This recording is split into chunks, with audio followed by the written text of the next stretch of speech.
लगता है सुबह मैच के बारे में? पाकिस्तान को पहले टॉस जीता है तो बैटिंग करनी चाहिए, चेस पे जाना चाहिए? यार पाकिस्तान ने पिछला मैच चेस तो कर लिया, लेकिन नॉर्मली बड़े मैचेस में Pakistan I think batting first पे ही ज़्यादा कंफर्टेबल होता है। तो क्योंकि जितना प्रेशर वाला मैच होगा, अगर जैसी मर्जी कंडीशंस हों, अगर कोई 250 रन का भी टारगेट हुआ ना तो पाकिस्तान फंस सकता है। मैं ये नहीं कह रहा हार जाएगा, लेकिन मुश्किल हो सकती है। तो आई थिंक बेहतर यही है कि आप बैटिंग फर्स्ट करें, स्कोर बोर्ड प्रेशर क्रिएट करें, थोड़ा सा क्या कोशिश करें। तो आपकी जो टीम, मतलब कि अगर आप चेज करने 250, अगर आप 250 भी चेज करने जाते हैं ना तो आप फंस सकते हैं। लेकिन अगर आप 250 को डिफेंड कर रहे हैं ना कहीं उम्मीद होगी कि शायद पाकिस्तान के बॉलर जो हैं वो कुछ कर जाएं।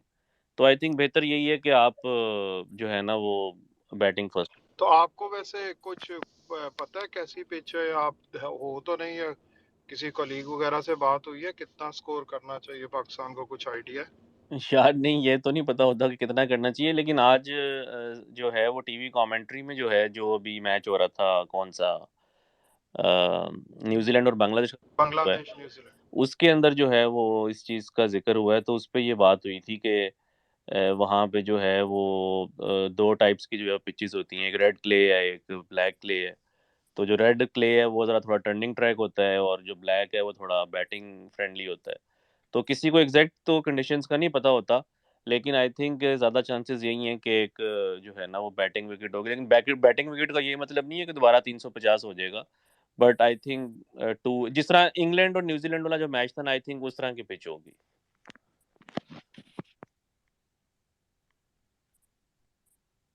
अच्छा मजहर भाई, मेरा एक क्वेश्चन था आपसे कि आप वैसे कल का मैच कवर करेंगे, मतलब you will be there in Ahmedabad और नहीं? एक तो नहीं ये नहीं यार, दूसरा ये मैं कि वो डिफरेंट एक यहाँ पे डिफरेंट टीम्स बनी होती हैं, तो वो उनके मैचेस डिवाइड हुए होते हैं। तो मेरा तो इंडिया पाकिस्तान का मैच नहीं था, तो मैं तो जो है वो किसी और शहर में हूँ। अच्छा ओके। अफसोस अच्छा तो हुआ एक चीज़ होगा ये आपको। पूछना चाह रहा था कि बाकी ये कि जैसे अब रिसेंट टाइम्स के अंदर पाकिस्तान की जो बॉलिंग है वो इतना ही ज़्यादा कॉन्फिडेंस नहीं दे रही ओवरऑल, तो उसकी वजह से डोंट यू थिंक सो कि पाकिस्तान अपनी, आई नो, आपकी जो बात है दैट मेक सेंस कि जी बड़ा हाई प्रोफाइल मैच है, तो रन अगर थोड़े भी बोर्ड पे हों तो उसको डिफिकल्ट होता है चेज करना। बट रिसेंट टाइम्स के अंदर बॉलिंग के अंदर इतना कॉन्फिडेंस नहीं है, तो बिल्कुल लास्ट मैच में बड़ा चेज भी किया है और शायद बैटिंग भी अब क्लिक कर रही है, तो still they will go with the same philosophy of I mean chasing the target, और they will go with the defending the target अगर टॉस जीते हैं तो। यार अभी ये थोड़ी देर पहले मैंने इसी के ऊपर बात की थी। आई थिंक पाकिस्तान जो है ना वो बैटिंग फर्स्ट करने की कोशिश करेगा, जो मुझे लग रहा है। बाकी ये क्या कर देते हैं वो, अब आपने पिछले मैच में तो ऑलमोस्ट 350 चेज किया, तो वो भी पाकिस्तान के जेन में होगा। लेकिन आई थिंक कि पाकिस्तान की कोशिश होगी कि पहले जो है ना वो बैटिंग ही की, सॉरी पहले जो है ना वो बैटिंग की जाए। मगर भी ऐसा नहीं होता कि आपकी ऑब्वियसली अगर बैटिंग और बॉलिंग देखें दोनों में इश्यूज तो हैं, लेकिन बॉलिंग में पाकिस्तान के ज्यादा इश्यूज नजर आ रहे हैं। ऐसा मतलब पाकिस्तान कर सकता है कि वो बॉलिंग पे छोड़ दें, लेकिन 250 करते हैं, 260 करते हैं, इवन 300 करते हैं, 320 करते हैं, with the depth of Indian batting lineup, और फिर आपको पता है ड्यू फैक्टर भी है और उनकी अपनी होम कंडीशंस भी हैं। तो उन सारी चीजों को देखते हुए आपको लगता है कि मतलब हमारी बॉलिंग डिफेंड कर सकती है इवन 300? यार देखें, मैंने अभी थोड़ी देर पहले बोला था कि पाकिस्तान का अगर आप चांस देखें ना जीतने का, तो बैटिंग से चांस जीतने का नॉर्मली कम ही होता है पाकिस्तान का। अभी आपने थोड़ा दो वीक टीम्स के अगेंस्ट मैचेस खेले हैं, तो वो एक थोड़ा सा एक एक मतलब कि लोगों के जेहन में होगा कि यार इन्होंने 350 किया, लेकिन श्रीलंका के बॉलिंग अटैक में और इंडिया के बॉलिंग अटैक में बहुत फर्क है। और आई थिंक कि अगर आप इस टाइम पूरे 10 की 10 टीम्स देखें, वीक बॉलिंग अटैक है ना वो श्रीलंका का है। श्रीलंका जितना वीक बॉलिंग अटैक किसी भी टीम का नहीं है, इवन बांग्लादेश का भी नहीं है, नेदरलैंड्स का भी इतना जो है वो वीक बॉलिंग अटैक नहीं है। तो उस पे आपने ठीक है 350 कर लिया, अच्छी परफॉर्मेंस थी, मैं कोई क्रेडिट नहीं ले रहा टीम से। 350 आप जैसी मर्जी टीम के अगेंस्ट करें, बहुत अच्छी परफॉर्मेंस है। लेकिन आप उस बेस के ऊपर हर मैच में उस स्ट्रेटेजी से नहीं जा सकते कि हम हर मैच में जो है 350 चेज कर लेंगे। तो आई थिंक कि पाकिस्तान को ज़्यादा, बेशक अभी बॉलिंग पाकिस्तान की इतनी अच्छी नहीं है, लेकिन फिर भी अगर कोई चांस, जो एक होता है ना इम्पैक्टफुल परफॉर्मेंस क्रिएट करने का जो चांस है, वो ज़्यादा बॉलिंग की तरफ से है। कि कोई हारिस रऊफ इस तरह का स्पेल कर दे कि 3 4 आउट कर दें, शाहीन अफरीदी को इस तरह का स्पेल कर दे 3 4 आउट कर दें, आपके स्पिनर्स जो हैं वो बीच में रन रोक लें, तो वो आई थिंक अभी भी बेहतर अपॉर्चुनिटी है।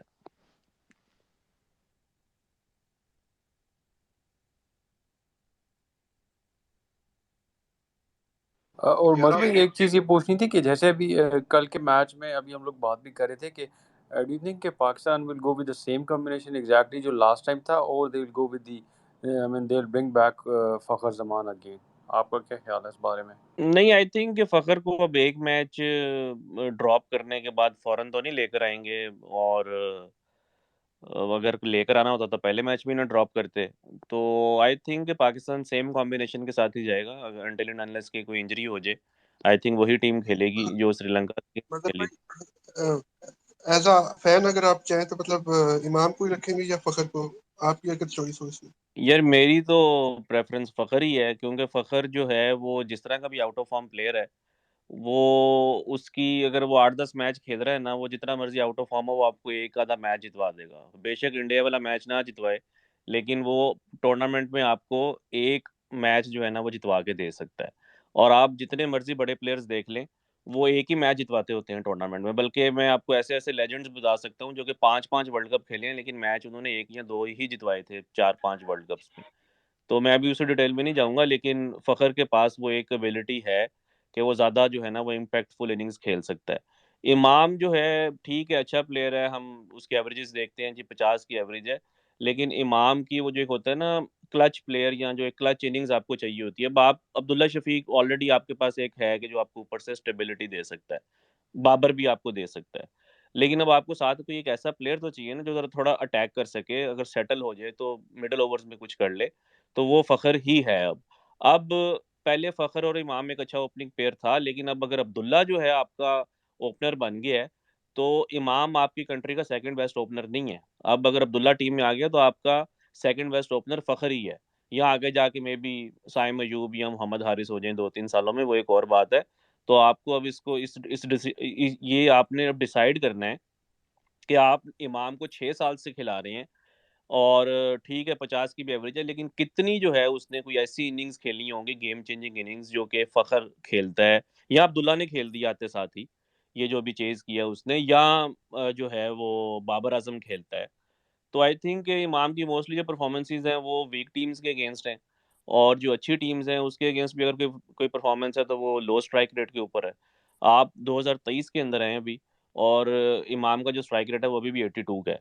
तो आई थिंक इस तरह तो फिर आपकी नहीं, मतलब कि जो है वो क्रिकेट चल सकती। तो अगर आप मेरा ओपिनियन पूछें तो कल के मैच में फ़खर और अब्दुल्ला को ओपन करना चाहिए, लेकिन पाकिस्तान सेम टीम खिलाएगा।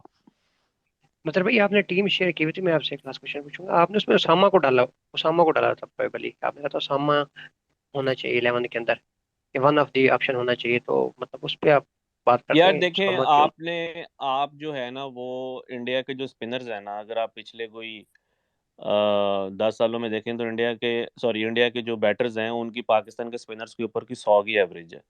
पिछले 10 सालों में वो पाकिस्तान के स्पिनर्स के ऊपर, पाकिस्तान के दुनिया के किसी भी स्पिनर्स के ऊपर वो नहीं आउट होते, अनटिल एंड अनलेस के कोई बहुत ज्यादा टर्निंग ट्रैक हो। जिस तरह श्रीलंका में एक एक टर्निंग ट्रैक था, तो उनके 10 के 10 जो है वो प्लेयर्स जो हैं वो स्पिन के ऊपर आउट हो गए थे। लेकिन जो फ्लैट कंडीशंस होंगी या अगर नॉर्मल भी जो कंडीशंस होती हैं, वो स्पिन को बहुत अच्छा खेलते हैं। वो आउट एक आधी विकेट ही देंगे, ऐसा नहीं होगा कि पाकिस्तान का स्पिनर आगे कोई 5 आउट कर जाए। बहुत ही अनलाइकली सिनेरियो है ये, और हमने ये देख लिया है पिछले 8-10 सालों में। हर मैच में जो है हम ये बात करते हैं कि जो है ना वो पाकिस्तान का जो स्पिन अटैक है वो वीक है इंडिया के अगेंस्ट। तो उसमें अब अगर आप कोई चांस ले सकते हैं तो वो उसामा मीर के ऊपर ले सकते हैं। 70-80 रन उसको भी शायद पड़ जाएंगे, लेकिन वो एटलीस्ट आपको 2-3 विकेट्स निकाल के देगा, जिस तरह का वो बॉलर है। नहीं तो आइडियली तो ये है कि आप 4 फास्ट बॉलर खिलाएं। आप वसीम जूनियर जैसी अपनी दुनिया की वर्स्ट फॉर्म में भी अगर होगा ना, तो वो स्पिनर से जो है वो बेहतर ऑप्शन होगी, क्योंकि पाकिस्तान के स्पिनर्स नॉर्मली इनफेक्टिव ही होते हैं अगेंस्ट इंडिया।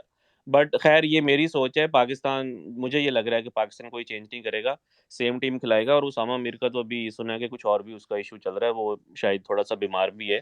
तो वो तो वैसे ही शायद जो है आई थिंक इस मैच के लिए अवेलेबल नहीं है। अस्सलाम वालेकुम नजर भाई। उम्मीद है आपका टूर भी अच्छा जा रहा होगा। अगर उसामा भी थोड़ा बहुत बीमार है तो मतलब अगर उसको खिलाने का भी प्लान नहीं है तो यार अब शायद लोग हंसे, लेकिन अब बाहर भी फिर अंदर ले ले, क्योंकि उसामा दो लेग स्पिनर खिलाते हुए भी पाकिस्तान डर रहा है। और फिर फिंगर स्पिनर को ही ले लें, थोड़ा मतलब फायदा भी हो जाए। नहीं, वो उसामा तो बेचारा भी 1-2 दिन पहले उसको कुछ हुआ है यहाँ पे। वो मतलब कि जिस तरह शुभमन गिल भी बीमार हुआ हुआ था, तो वो तो एक मतलब नेचुरल सी चीज़ है, अब आप उसको टूर्नामेंट से तो नहीं बाहर कर सकते। आई थिंक ओसामा ठीक है, बट इस मैच में खैर अगर वो फिट होता भी, आई मीन अगर होता भी तो शायद पाकिस्तान ये चांस ना लेता। लेकिन ये है कि आगे कहीं ना कहीं जाके जिस तरह आप अभी ऑस्ट्रेलिया न्यूजीलैंड के साथ आपने खेलना है, साउथ अफ्रीका के साथ खेलना है, तो वहाँ पे कहीं ना कहीं आपको ओसामा की ज़रूरत जो है वो पड़ेगी।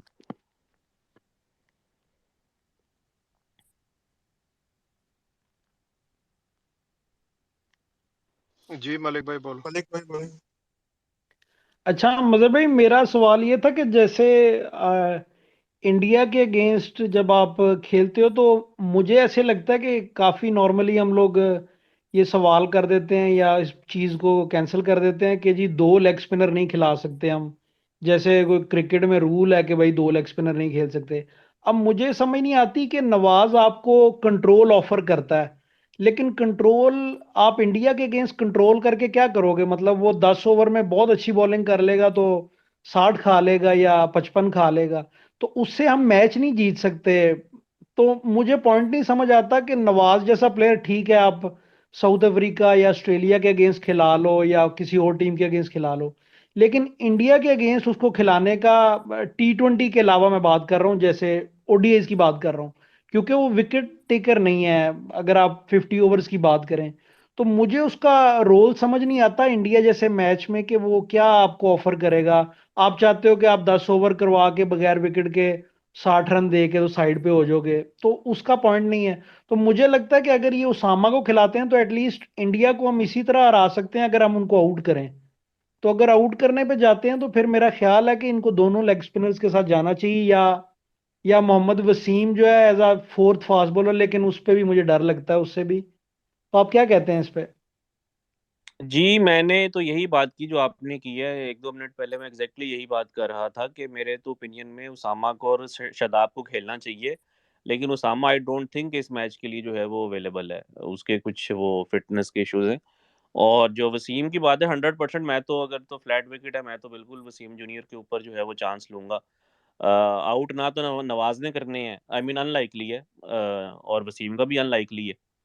लेकिन वसीम की फिर भी जो प्रोबेबिलिटी है वो थोड़ी-सी ज़्यादा होगी compare to Usama in terms of taking wickets, के बीच में आके कोई 2-3 अच्छे ओवर कर दे, कोई एक अच्छा स्पेल कर दे, कोई एक अच्छी बॉल हो जाए कि आप एक पार्टनरशिप को जो है वो ब्रेक कर सकते हो। तो वो आपकी बात ठीक है, आई थिंक के उसामा और वसीम जो है वो बेटर ऑप्शंस हैं कंपेयर टू नवाज़।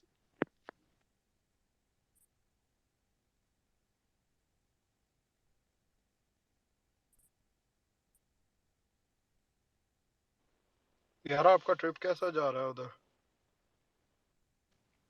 यार ट्रिप अल्लाह का शुक्र है बहुत ज़बरदस्त जा रहा है। पहले तो हैदराबाद में ही थे 2-3 हफ्ते जहाँ पे पाकिस्तान की टीम थी, तो वो तो पाकिस्तान के ही सारे मैचेस किए हैं। एक न्यूजीलैंड का मैच था बीच में नीदरलैंड्स के साथ, एक आज मैच था चेन्नई में इसका न्यूजीलैंड का और बांग्लादेश का।